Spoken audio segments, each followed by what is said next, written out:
Day two of the Nigerian Fintech Week started with a short networking session as a form of exercise and was moderated by the compere of the Nigerian Fintech Week 2022, Temi Badru. Mayowa Kudoro partner McKinsey, giving the keynote speech, spoke on a recent report that was published by McKinsey titled Fintech in Africa, The End of the Beginning. The report examined the size of the market services while addressing the issues in the market. We called our report the end of the beginning for fintechs across Africa. And a lot of people said, that's a very interesting name. Why do you call it the end of the beginning? And there were a number of reasons we thought that fintechs were coming to the end of the S curve in Africa. The first thing that I would say is that when you look at the size of revenues of fintechs in Africa and see how they've penetrated the financial services system, across Africa, we're about 3 to 5%. Nigeria specifically is around 3% of total financial services revenues. And those numbers are actually very similar today to what you would see in more developed markets such as the US, the UK, and so on and so forth. So from a revenue perspective, we're actually, almost on par or at par with more developed markets. The second reason that we said, look, we're at the end of the beginning was that when you looked at, the maturity cycle and the activities where fintechs across Africa and again in Nigeria are participating in, we've sort of built a lot of the fundamental rails that help to drive fintech activity.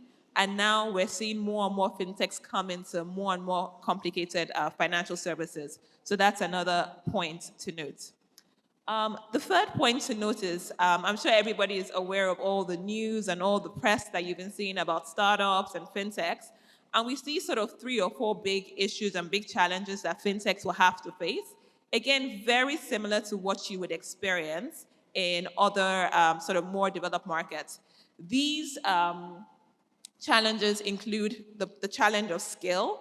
How do you make sure that you are building businesses that have both the number of customers but also the revenue growth to warrant some of the investments going in there? The second thing is navigating an uncertain regulatory framework. A lot of our fintechs today in Africa are operating in one market, but a lot of people also have ambitions to go across markets. However, one of the things that you would hear is that regulation in Nigeria is very different from regulation in South Africa, it's very different from regulation in Ghana, even within the same common market area. So navigating that has been one of the big challenges we've had to face. And then finally, and I think this one is a big one for fintechs, for incumbents, for anybody operating in this market, which is a talent question. But the big talent question is a problem that we all collectively have to address if we're going to build sustainable businesses on the continent. I think the good news, though, is that when you think about the fundamentals and the rails to actually power what I would term more advanced financial services, we are actually quite well penetrated in Nigeria and across the continent. So I think this is a really bright spot for us as we think about where we're going. And then the next page then sort of takes all those categories and says, what does the market look like? For me, there's a number of reasons for excitement. One is if you look at the growth, and this is historical growth of these areas, and what we did was we tried to size, what is the pool of money that is available for fintechs to address. If you look at the growth rate of 9% between 2015 and 2020, that is above GDP. If we all agree, I think the last numbers I saw for our average GDP between 2015 and 2019 was close to, call it 2-3%. So the financial services industries and the pool of money that is available to fintechs has been growing above GDP. And it's even projected to grow even further, driven by a number of things. One is that we have a very young population. Average age is 20, which means that the early adopters are the bulk of the population and they will continue to use the products. I think the second thing that also gives a lot of sort of optimism is actually looking at the investment flows that have come into Africa. We've seen a lot, and even Nigeria. Nigeria alone contributes 45% of all investments into the fintech industry in Africa between 2015 and 2020. Thirdly, this is a very innovative, every day there's new ideas coming through. So we feel like there's a lot of reason for a hope and optimism. A couple of verticals that are growing quite fast.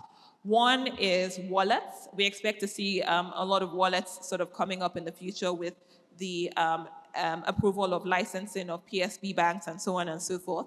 The second is also retail lending. If you look at other markets where that has been sort of relatively, how would I put it, democratized, we've seen quite a high growth in retail lending. Thirdly, remittances, which is where a market that collects a lot of remittances flows.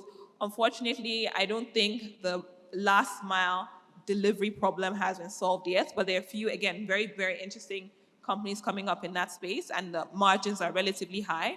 So we expect to see quite a lot of growth there. All right, on the next page, I just put this here to sort of take a zoom out and say, where is Nigeria relative to Africa and what is happening across Africa? We have sort of 4 categories of markets when we see fintech. And I think one of the things that is actually very specific to our climb is the fact that when we talk about fintech, we talk about 3 types of entities. We have our telecom operators who are heavily involved in other markets with mobile money and so on and so forth. We have the banks, right? And then we have what I would term the new ventures, also all participating in what I would term as the fintech revenue pools. However, the dominance of those 3 players are very, very different depending on the markets you're looking at. For us in Nigeria, we term us as a disrupted market because, one, we have what I would term the rails to enable sort of fintech activity. We have instant payments, and we have quite a lot of dynamism in the industry. Unlike a Ghana next door, where the bulk of what I would term the fintech activity there is driven by the telcos. So they have 150% of their GDP moving through mobile money today. So it's very much a mobile money-led market.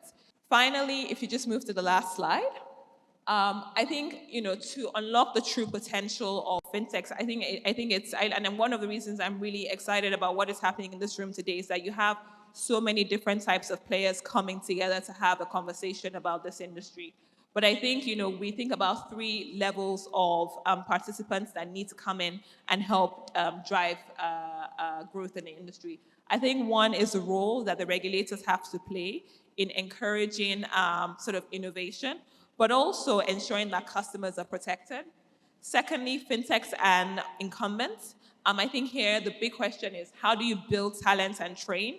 And then the question that we also have to ask ourselves is, do we need to build in the fact that even though we train talent is very, very fungible because people are going and moving up and down. So how do we make sure that we build in the right redundancies, given that people are also moving up and down? And then also partnering, right? I think if you look across the world, and actually also in Africa and in Nigeria, how do we come together? Because I don't think, people always ask me, who's going to win? Is it telcos? Is it going to be fintechs? Is it going to be the banks? I actually think that the problem that we are trying to solve requires everybody to come together. We're in a country where 40% of our adult population still doesn't have access to financial services. So everybody has to come together to solve the problem. And then finally, investors, because I think we're going to need capital and patient capital to grow this industry. So we talk about the work that they need to focus on value over valuation and ensuring that we're building right, sustainable businesses that are addressing the issues in our markets. So finally, I have one more slide that I would like to share with you. I think just to recap, I think there are sort of 5 key messages. One is that the fintech is booming on the continent. I think it's a bright spot that has grown despite all that's happening in our markets today. I think our digital infrastructure to support it is still developing, but we have the right fundamentals for the most part. I think that multiple income streams are very, very necessary for us to grow. And I think this is where we talk about value over valuation and ensuring that we're building the right businesses that can solve the problems that we have. And then finally, ensuring that there is the right regulatory environment to support our businesses. Thank you very, very much. The event followed with panel discussions on decentralized finance while exploring what fintech stands to gain in Web 3.0 and how to make it work for the local realities, as well as sustainable cloud architecture for Africa while exploring cloud technology experience. Other keynote speeches at the day two of the NFW 2022 examined charting the new tech paths and the global investment landscape, trends in public and private markets. These were delivered by Lee Maina, Chief Solution Architect, Hawaii Fintech Southern African Region, and Professor Gbenga Ebikole, Professor and Chair of Finance, University of Edinburgh Business School, respectively. The conference also witnessed three breakout sessions on new funding channels, the global investment landscape, trends in public and private markets, and the fall and increase in the use of private capital, and what this means for sustainable development. Mr. Gbola Atoebi, Head Enterprise Sales, Main One, and Engineer Austin Nwaulune speak further on cloud technology and regulatory support for a vibrant digital economy. Digital economy is run by two policies today. One of them is National Broadband Plan 2020 to 2025 and National Digital Economy Policy and Strategy 2020 to 2030.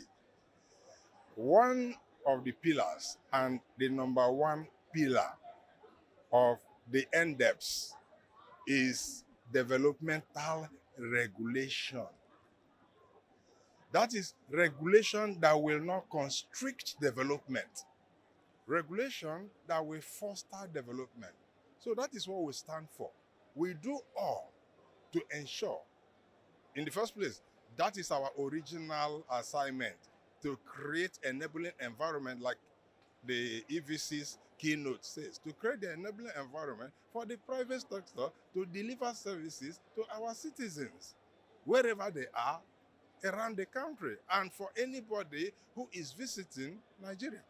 So development regulation is very, very key. Forward-looking regulation, regulation that understands that innovation is at a speed that you can't catch up. So first of all, allow them to exercise themselves, and you will now put controls around about it.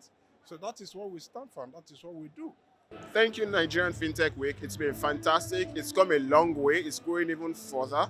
It's become a staple in everybody's mindset and in everybody's diaries. Every year, we come here, we speak, we see what's going on, and we don't get lost in the world, because we also need to interact to see where are we vis-a-vis where are they in the world. And Fintech Week provides that opportunity. So thank you very much for the organizers for this.